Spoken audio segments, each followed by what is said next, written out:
감사합니다. 오늘 우리에게 주신 하나님의 말씀은 베드로후서 3장 14절과 15절 말씀입니다. 그러므로 사랑하는 자들아 너희가 이것을 바라보나니 주 앞에서 점도 없고 흠도 없이 평강 가운데서 나타나기를 힘쓰라. 또 우리 주의 오래 참으심이 구원이 될 줄로 여기라. 우리가 사랑하는 형제 바울도 그 받은 지혜대로 너희에게 이같이 썼고. 아멘. 할렐루야. 올해가 흑호띠라고 하죠. 호랑이띠라고 하는데, 그래서인지 방송을 보다 보면은 호랑이에 대한 이야기가 많이 나오고 호랑이 기운에 대해서 이야기가 많이 나옵니다. 그리고 삼재라든지 운세에 대한 이야기가 많이 나오는데, 여러분 어떠십니까? 우리가 알고는 넘어가야 될 것이 이 12지 신앙이라고 부르거든요. 12지 신앙이라는 것은 사실은 불교 신앙의 뿌리를 깊이 두고 있고, 또 도교의 신앙의 방위신앙이라고 합니다. 거기에 뿌리를 두고 있습니다. 우리가 그런 일들을 문화로 무조건 따라가기보다도 조금 분별할 필요는 있는 것 같습니다. TV를 보다가 돌리는 경우가 요즘에 좀 많아졌던 것 같아요. 근데 여러분, 사실은 이 호랑이라는 것을 우리 전통적인 생각으로 보면은 두려움의 대상이었지 않겠습니까? 호랑이라는 존재는 두려움의 대상입니다.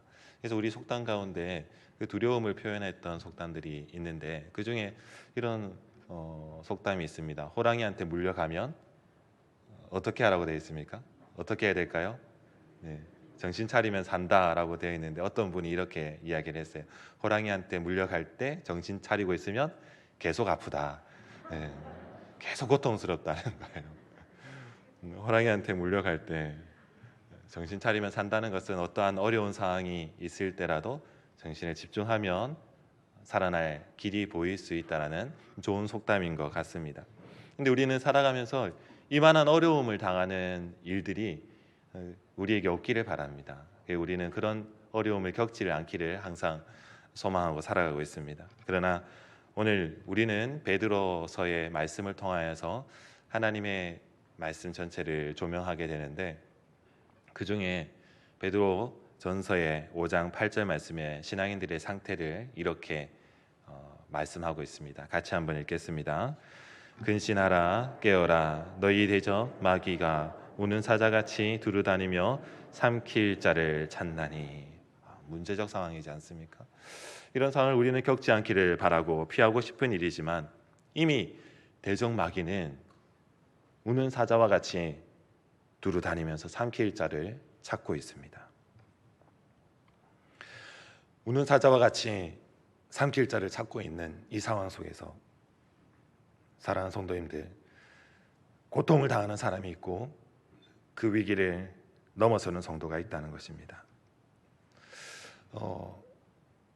호랑이한테 물려가는 것은 사실은 선택의 여지가 없어요.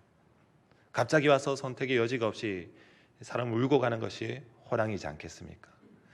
근데 오늘 말씀을 보니까 우리에게 피할 길이 있다고 성령님께서 말씀해 주시는 겁니다.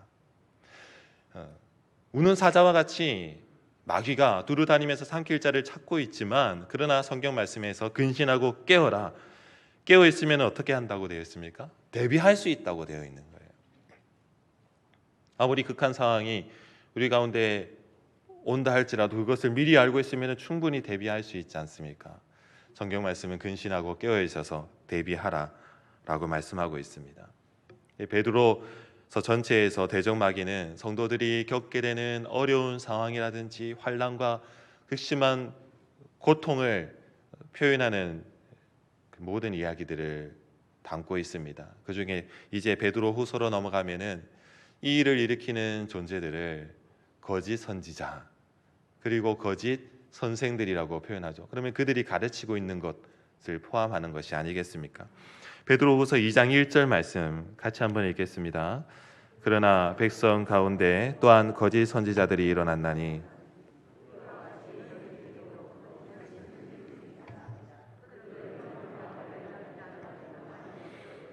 자신들을 사신 주를 부인하고 임박한 멸망을 스스로 취하는 자들이라.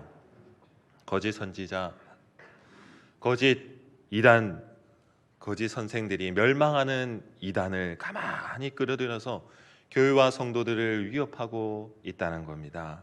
단순한 어려움이 아니라 멸망하는 길에 이르도록 그들을 끌어들이고 있습니다. 스스로 그것을 배우고 가르치는 자가 되었고, 또한 선생이 된 사람들이 교회에 있었고 지금도 있을 수 있습니다. 멸망하게 할 이단들에 대해서 우리 성도님들께 이렇게 주의를 드리고 싶습니다. 성경과 교회가 가르치고 있는 복음의 확실한 검증된 진리 외에는 어떠한 지식적인 탐구나 아니면은 성경적인 재해석을 쏟아내는 것이나 율법적으로 하나님께서 믿음의 자유를 주신 우리의 그 자유를 옥죄는 모든 일들, 하다못해 재미로 보는 운세라도 그 모든 것들을 다 분별하여 걷어낼 수 있는 성도님들이 되셔야 됩니다. 이들이 당하는 멸망을 베드로후서 2장에서는 이전에 있었던 이야기들을 가지고 오는데, 천사들이 지옥에 떨어진 상황들, 그리고 노아의 홍수 때의 심판들, 또 하나는 롯이 살았던 시대에 소돔과 고모라가 멸망하게 되었던 그 시대의 이야기를 가지고 표현을 하고 있습니다. 이 같은 자들이 당하는 심판이 얼마나 크고 두려운지를 우리에게 가르쳐 주는 것 아니겠습니까? 이 일을 피해야 됩니다. 이 일을 피해야 됩니다. 이 잘못된 길을 가지 않아야 됩니다. 그러려면 어떻게 해야 될까요? 우리가 배우는 배움이 거짓 선지자들의 그 모습과 달라야 되고, 우리가 배우고 가르치는 것들이 거짓 선생들의 모습과 달라야 되지 않겠습니까? 옳은 방향성을 가지고 우리가 살아가야 된다는 말씀 아니겠습니까? 무엇을 배우고 가르쳐야 될까요? 오늘 우리가 읽었던 14절 3방절 말씀에 이렇게 되어 있습니다. 같이 읽겠습니다. 그러므로 사랑하는 자들아 너희가 이것을 바라보라니. 사랑하는 자들아 했습니다. 사랑하는 자들은 우리와 같은 옳은 길을 따르려고 노력하며 또 그것을 배우고 가르치는 바른 길을 가고 있는 성도들을 뜻하는 거예요. 우리가 그와 같이 되어야 되겠습니다. 옳은 진리에 대해서 성경은 이것을 바라본다라고 시각적인 표현, 방향성을 표현하고 있는 거예요. 우리가 바라봐야 될 것이 있다. 우리가 옳은 방향성을 가지고 살아가야 된다고 성경은 우리에게 가르쳐주고 있는 것입니다. 그래서 여기 옳은 진리에 대한 것은 이성이나 어떤 지적인 것에 충족되는 것이 아닙니다. 오직 영적인 신앙의 이야기로 오늘 우리는 말씀 속에서 깨닫게 되는 것입니다. 3장 14절에서 바라보는 이것은 앞선 13절까지의 말씀들을 지칭하는데, 그것을 요약하면 이렇습니다. 하나님께서 원하시는 바대로 성도가 다 회개하기에 이르러서 하나님의 날이 임하기를 바라보고, 그래서 바라보는데 간절히 사모하면서 기다리는 그 모습, 그런 사람이 되는 것을 뜻하는 것입니다. 그래서 사랑하는 자들이 바라본다는 것은 하나님의 날에 대한 소망에, 그리고 또 하나님께서 이 땅에 오실 그 날에 대한 간절한 기다림과 미래의 확신을 품고 있는 것입니다. 하나님 날은 반드시 온다. 확신과 미래적인 소망을 같이 품고 있는 내용들입니다. 성도의 배움과 가르침 속에는 하나님의 날에 대한 우리의 신앙의 확신이 바탕이 되어야 되고, 그리고 또 그 바탕 위에 미래적인 소망으로 다가갈 수 있어야 되는 것입니다. 하나님의 날이 뭡니까? 예수 그리스도가 다시 오실 때 이루어지는 완전한 하나님의 나라, 그 날을 뜻하는 것 아니겠습니까? 하나님의 날이 완성되는 그때는 예언되어졌고 지금도 우리에게 오고 있으니 우리는 바라보아야 될 대상이 되는 것입니다. 성경의 모든 이야기는 그래서 하나님께서 이 이야기를 계시하시는 것입니다. 하나님의 날에 대해서 계시하시고 그 이야기를 우리에게 방향성으로 보여주시는 것입니다. 그래서 우리는 이 어려운 세상, 어지러운 세상 속에서도 우는 사자와 같이 삼키려는 대적 마귀가 아무리 주변에 어슬렁거린다 할지라도 우리는 옳은 방향성을 가지고 하나님의 날에 대한 확신과 소망으로 살아갈 수 있다는 겁니다. 그런 생각을 가지고 앞서 이야기되었던 베드로후서 2장에 나오는 그런 심판들을 보니까 단순히 심판, 두려운 심판에 대한 이야기만이 아닌 겁니다. 그 뒤에 하나님께서 말씀하시는 놀라운 은혜의 축복이 발견되는 겁니다. 먼저 노아의 홍수 사건을 보시겠습니다. 그때 보면 우리는 방주를 기억하게 되죠. 노아의 가족들과 수많은 짐승들이 탈 수 있었던 방주, 그 크기가 얼마나 큽니까? 길이가 300규빗이고 또 폭이 50규빗이고 높이가 30규빗이고 3층으로 되어 있습니다. 길이가 무려 150m 정도에 달하는 엄청 큰, 지금으로 봐도 엄청 큰 배거든요. 그 배 안에, 그런데 수많은 동물들, 하나님께서 부르신 동물들이 다 들어가게 되었고 노아의 가족만이 들어갔어요. 노아의 가족만이 들어갔습니다. 그런데 그들이 1년 동안에 그 안에서 살아내야 되는 겁니다. 그리고 노아의 가족들은 그 동물들을 지켜내야 되고 돌보아야 되는 거죠. 상상을 해보게 된 겁니다. 그 안이 처음에 40일 동안에는 비만 내리고 쭉쭉 내리는데 어두컴컴하여 빛도 하나 없는 그곳에서 노아의 가족들의 심정은 어떠했을까? 우리는 감사, 기쁨이 가득했을까요? 근데 그보다 이전에 하나님께서 진노하시는 그 죄의 무게가 얼마나 큰가를 먼저 생각했을 것입니다. 자신들은 왜 멸망하지 않고 살 수 있었을까? 거기에 대해서 회개함의 그 무게감에 대해서 매일같이 묵상할 수 있었지 않겠습니까? 그러다 마침내 하나님께서 달아주신 그 창을 통하여서 드디어 비가 그치고 창을 열었을 때에 빛이 들어오게 되었습니다. 그 너머에 있는 소망이 그들 가운데 비춰지게 된 것입니다. 그리고 마침내 배가 떠다니다가 어느 산에 이르러서 아라랏산에 이르러서 멈췄을 때에 그들은 하나님이 주시는 미래적인 소망으로 자신을 채워나갈 수 있게 된 것입니다. 이런 생각으로 말씀을 묵상하니까 방주 위에 높이 달린 하나님이 달아두라고 하셨던 그 창문이 소홀하게 보이지 않는 거예요. 작은 창이지만은 우리가 살아가는 세상에서 우리도 이와 같은 창을 통하여서 회개함에 이르러 하나님이 주시는 소망으로 나아갈 수 있다는 것을 발견하게 되는 것입니다. 그 이야기는 모든 다른 성경의 이야기와 같이 하나님의 구원의 날과 미래적 소망으로 우리를 인도하고 있다는 겁니다. 그래서 오늘 우리의 신앙은 방주에서 열려진 창과 같이 하나님께서 우리에게 열어주시는 예수 그리스도의 창을 통하여서 더 나은 하나님의 날과 미래적인 소망으로 우리 삶을 채워갈 수가 있게 되는 것입니다. 그런 사람이 되어야 되는 것입니다. 소돔과 고모라의 사건도 다르지 않습니다. 얼마나 크고 두려운 멸망의 때가 임했습니까? 그런데 롯에게 하나님께서 말씀하시고 그 가족들에게 말씀하셔서 방향성을 보여주시고 하나님께서 그 방향을 보고 달려가기만 하면 뒤를 돌아보지 않으면 살아난다고 말씀하여 주신 구원의 사건이지 않겠습니까? 그래서 소돔과 고모라의 사건을 통하여서도 하나님의 구원의 날에 대한 소망의 확신을 우리는 발견하게 되는 것입니다. 훗날 이스라엘 백성들에게도 하나님께서 열어주시는 이 창문이 있었습니다. 바로 성소와 그 안에 있는 지성소가 되었습니다. 이스라엘 백성들은 지난 1년간의 삶을 돌아보며 자신이 가지고 있던 죄악의 그 무게감을 가지고 하나님께 나옵니다. 그리고 그 드려지는 피의 제사를 통하여서 다시 한번 1년을 살아갈 수 있는 소망을 가지게 되는 것입니다. 그래서 이 지성소의 의미도 죄를 가지고 하나님께 나아갔을 때에 다시 소망으로 바꾸어 주시는 하나님의 날에 대한 소망으로 우리를 인도하고 있는 것입니다. 노아의 방주나 소돔과 고모라의 사건이나 아니면 성소의 지성소를 통해서 우리는 먼저 깨닫게 되는 것이 우리 인생은 한계가 있다는 겁니다.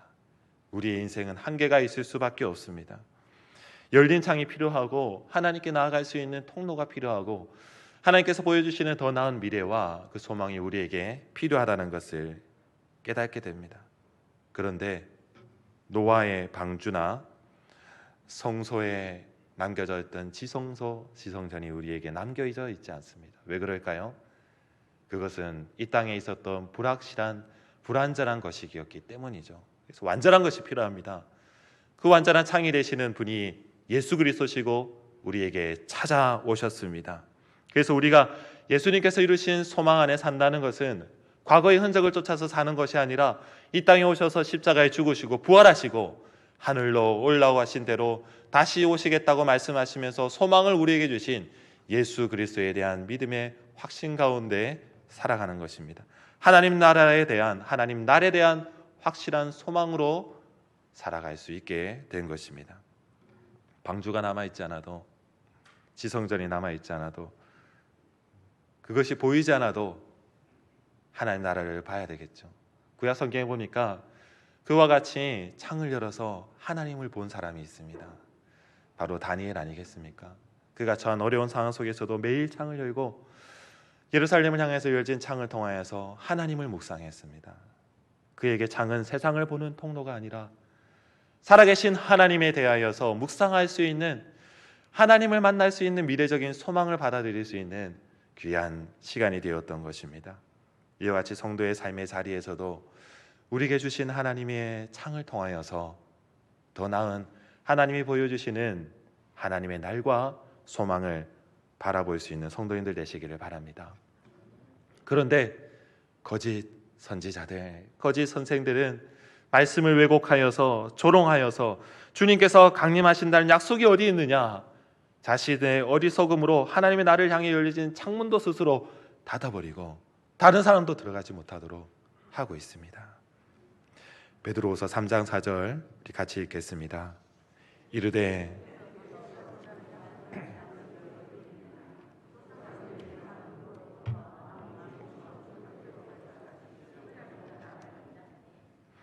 거짓된 자들의 주장이 이와 같습니다.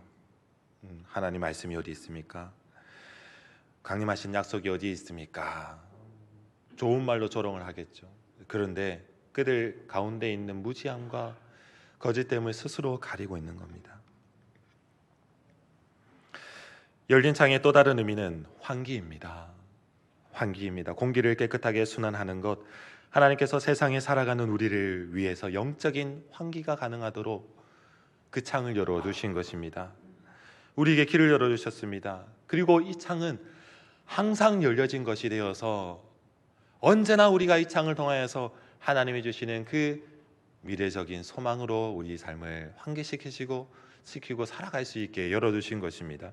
요한계시록 3장 8절에 보면은 이 말씀이 있는 거예요. 볼지어다 내가 내 앞에 열린 문을 두었으니 능히 닫을 사람이 없다.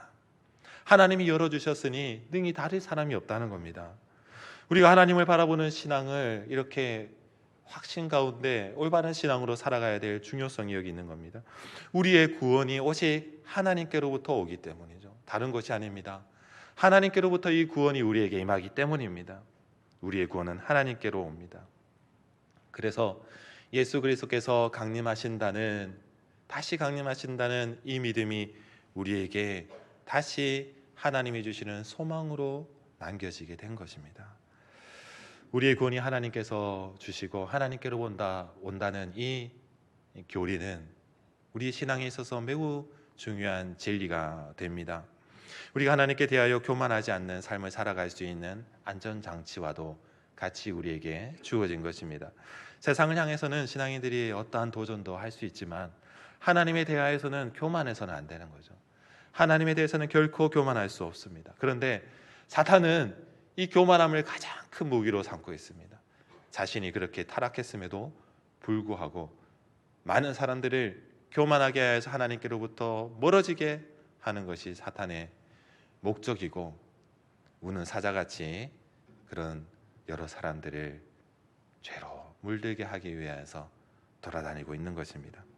하나님에 대한 도전의식, 권위에 대한 도전의식, 그것이 교만인 것입니다. 하나님이 우리를 구원하신다, 이 말을 우리 총회 21세기 신앙 고백서에 이렇게 되어 있습니다. 같이 한번 읽겠습니다. 하나님께서 세상을 이처럼 사랑하사 그의 독생자를 주심으로 온 인류와 모든 피조물들을 구원하셨다. 하나님 아버지께서 구원하셨다. 우리의 예수 그리스도를 통해서 우리를 구원하시는 그 구원이 어디서부터 왔다고요? 하나님 아버지께서 하신 일이라는 겁니다. 하나님께로부터 나온 것을 우리에게 보여주시고, 그리고 성경을 통해서 하나님이 이 일들을 다 계시로서 나타내 보여주시니 우리는 예수 그리스도라는 창을 통해서 하나님의 나를 바라보는 것이 하나님의 우리를 구원하신다는 것을 우리 믿음으로 받아들이고 소망으로 살아간다는 것이 얼마나 성경적이고 중요한 교리가 되는지를 깨닫게 되는 것입니다. 그렇게 하나님의 말씀을 묵상할 때 하나님께 열려진 이 작은 틈, 아무리 작은 틈이라도 좋습니다. 마치 우리를 둘러싸고 있는 어려운 가운데서든 방주와 같이 주변에 물이 창궐하든 어둠이 가득하든 아니면 우는 사자와 같은 마귀가 두루 다니면서 우리를 위협하고 있다 할지라도 우리가 오늘 말씀을 통하여서 하나님의 날과 미래적인 소망에 대해서 이 말씀을 받아들일 수 있는 조금의 창이 열려졌다면 충분하다는 겁니다. 이제 그 열려진 창을 통해서 우리는 얼마든지 하나님의 나를 소망할 수 있고 믿음의 확신으로 살아갈 수 있는데 이것을 누구도 닫을 자가 없다라고 말씀하고 있습니다. 그럴 때 이제 14절 후반부의 말씀을 우리는 기대하게 되는 겁니다. 같이 한번 읽겠습니다. 주 앞에서 점도 없고 흠도 없이 평강 가운데서 나타나기를 힘쓰라. 평강은 에이레네라고 해서 샬롬의 헬라어적인 표현입니다. 이 말은 우리가 누구나 하나님 앞에서 받을 수 있는 말씀입니다. 예수 그리스도를 통해서 그 의를 통하여서 우리가 하나님께 선물로 받은 평강, 그 은혜를 통해서 우리가 점도 없고 흠도 없이 하나님 앞에 설 수 있는 길을 하나님께서 열어주셨다는 뜻입니다. 하나님이 이 일을 온 세상 가운데 선포하시고 이루셨습니다. 방주에서 나온 노아와 자손들에게 무지개의 언약을 주셨지 않습니까? 또 같은 맥락으로 우리가 말씀을 깨닫게 되는 겁니다. 창세기 9장 13절의 말씀을 같이 한번 읽겠습니다. 내가 내 무지개를 구름 속에 두었나니 이것이 나와 세상 사이의 언약의 증거니라. 구름을 뜻하는 클라우드는 하늘을 뜻하는 스카이의 언약, 그 언어적인 원형을 가지고 있습니다. 히브리서에서 얘기하는 구름도 같은 맥락을 가지고 있어요. 덮다, 가리다라는 뜻을 가지고 있거든요. 그래서 오늘 말씀을 보면 다 가려질 것 같고 덮어져 있는 상태에서도 그 사이에서 무지개가 떠오를 때, 하나님이 보여주시는 무지개가 떠오를 때 하나님의 약속과 언약을 우리는 떠올릴 수 있습니다. 우리와 모든 생명체들이 그것을 바라볼 때마다 하나님의 약속의 존재를 깨달을 수 있듯이 이제 열려진 창을 통하여, 예수 그리스도라는 창을 통하여 우리가 그것을 바라보기만 하면 하나님의 약속이 우리에게 깨달아지고 늘 그 소망으로 우리가 살아갈 수 있는 길이 열려져 있다는 것입니다. 하나님의 나를 이렇게 묵상한다는 것의 또 다른 의미는 놀랍게도 그 열려진 창을 통하여서 하나님과 우리가 멀리 있는 것이 아니라 가까이 관계할 수 있는 그 길이 열려졌다는 것입니다. 죄로 말미암아 하나님과의 관계와 모든 연결점이 단절되었습니다. 그런데 예수 그리스도를 통하여서 이 창이 열려진 것은 우리가 하나님께 나아갈 수 있는, 다시 하나님의 나를 소망으로 우리가 얻을 수 있는 길이 열려진 것입니다. 그래서 우리는 더 이상 지성소 앞에서 머뭇거리는 신앙이 아니라 찢어진 휘장을 통하여서 지성소를 뚫고 들어가 열려진 예수 그리스도를 통하여서 하나님께 나아갈 수 있는 관계의 길이 열려졌다는 것입니다. 이 일이 완전히 이루어지기도 전에 이것을 바라보고 미리 소망하였던 사람이 있습니다. 다윗이 이렇게 고백하고 있지 않습니까? 시편 19편 14절 말씀에 보면 나의 반석이시요 나의 구속사이신 여호와여 내 입의 말과 마음의 묵상이 주님 앞에 연락되기를 원하나이다. 성도님들 누구나 저와 여러분들이 좋아하는 말씀 구절 아닙니까? 내 입의 말과 마음의 묵상이 주님 앞에 연락되기를 원합니다. 우리가 하나님의 묵상함으로써 또 하나님을 바라보면서 얻는 유익에 대해서 이미 다윗은 소망을 두고 그것을 바라보고 있었다는 것입니다. 하나님과의 관계가 연결되기를, 교제가 이루어지기를 다윗이 바라고 있었습니다. 연락되기를 원한다. 혈류병 걸려서 12해를 고통받던 여인이 예수님을 찾아갈 때 어떤 마음이었습니까? 닿기만 하면, 옷자락에 닿기만 하면은 내가 나을 수 있겠다. 다윗의 마음과 똑같은 겁니다. 하나님, 내 마음이 하나님께 닿기만 하면. 그래서 세번역 성경은 주님의 마음에 들기를 원합니다 라고 번역을 하였고, 그리고 또 현대 성경은 이렇게 번역했습니다. 내 입의 말과 내 마음의 생각이 주가 보시기에도 기뻐할 만한 것이 되게 하여 주시옵소서. 자신의 삶을 다 하나님 앞에 내어놓고 변화를 요구하는 겁니다. 하나님, 내 삶이 주님 앞에 기쁨이 되길 원합니다. 하나님께서 받을만 하시게 되기를 원합니다. 연락하여 주시옵소서. 닿기만 원합니다. 내가 과연 하나님 마음에 들만한 일을 할 수 있는 사람인가에 대한 묵상이 다윗에게 있었던 것입니다. 이걸 다른 말로 하면 자신 안에도 언제든지 거짓 선지자, 거짓 선생이 될 수 있는 요소가 차 있다는 거예요. 하물며 우리는 어떻습니까? 저도 자신이 없어요. 스스로를 돌아볼 때마다 늘 자신이 없습니다. 목회자로서 성도님들께 더 나은 신학적인 정립을 통하여서 좋은 말씀을 들려주기를 원하지만 늘 자신이 없습니다. 그래서 오늘 말씀이 더 나에게도 저에게도 와닿는 말씀이 되었습니다. 주 앞에서 점도 없고 흠도 없이 평강 가운데 나타나기를 힘쓰라. 주님 마음에 그렇게 드는 사람이 되기를 원합니다 라는 기도가 같이 되어지는 것입니다. 이 땅에 머물며 살아가는 연약한 사람이 언제든지 대면하게 되는 모든 어려운 상황 속에서 특히 죄에 대한 우리가 고의로 짓든 습관으로 짓든 아니면은 무너져서 연약함으로 짓는 모든 상황 속에서 이 모든 주도권을 하나님께 돌려드리는 사람이 되어야 된다고 우리에게 방향성을 제시해 주는 것입니다. 사랑하는 성도 여러분, 우리가 하나님의 나를 묵상하는 것이 얼마나 우리의 삶에 중요한지를 이제 깨닫게 되시기를 바랍니다. 잠시라도 이 창에 커튼이라도 들어오면 그러면 어떻게 될까요? 자신을 향해 비춰줬던 하나님의 구원의 은혜는 잊어버리고 다른 사람에게 고개를 돌려버리는 겁니다. 저 사람도 구원받을 수 있습니까? 저 사람이 구원받는다면 정말 하나님, 살아계신 하나님 맞습니까? 라는 이상한 마음이 드는 겁니다. 근데 하나님의 묵상하면 이 편협적인 생각과 이기적인 시선에서 자신을 다시 돌려서 하나님께로 맞출 수가 있어요. 그러면서 그 상황을 이렇게 보는 겁니다. 저와 같은 사람도 구원받을 수 있다면 나와 같은 사람도 구원을 받을 수 있다는 반증이 거기에서 깨달아지고 고백되어지는 겁니다. 저 사람도 믿으면 구원받는 길이 있다면 내가 믿어도 이 죄인도 믿어서 구원받는 길이 하나님께 열려져 있다는 확신을 다시 한번 깨닫게 되는 것 아니겠습니까? 베드로서 3장 15절 말씀이 이렇게 되어 있습니다. 같이 읽겠습니다. 또 우리 주의 오래 참으심이 구원이 될 줄로 여기라.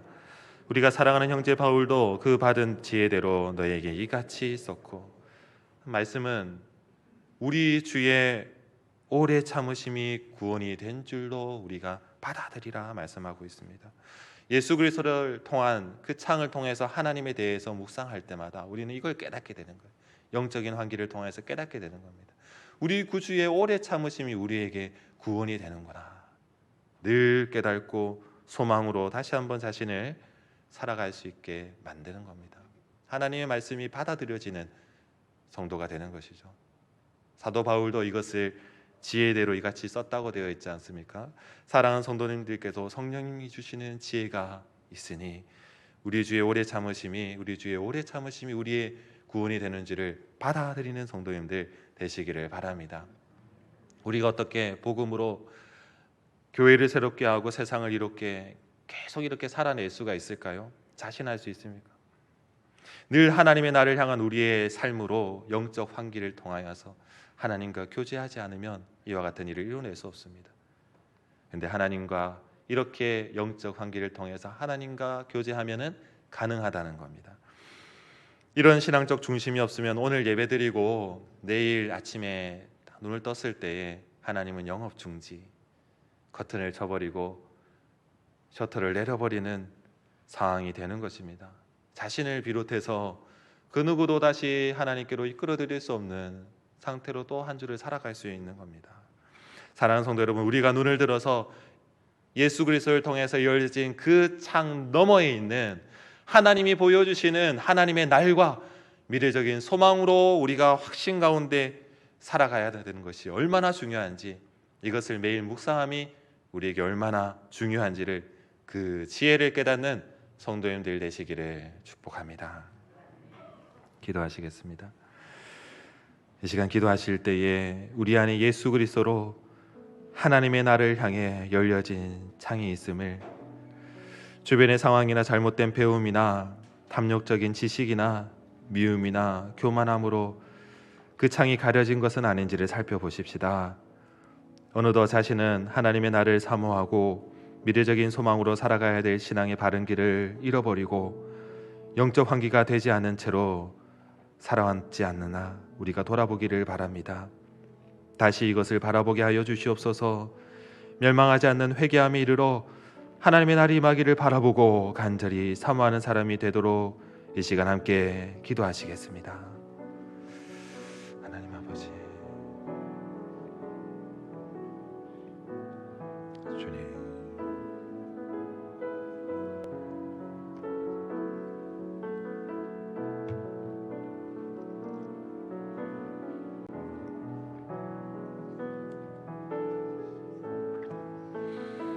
주님, 성경을 통해 보여주시는 모든 일들이 예수 그리스도를 통해 하나님의 나를 바라보도록 우리를 이끄심에도 자신의 욕심을 따라 잘못된 것을 가르치고 배우고 살았던 시간들을 용서하여 주시옵소서.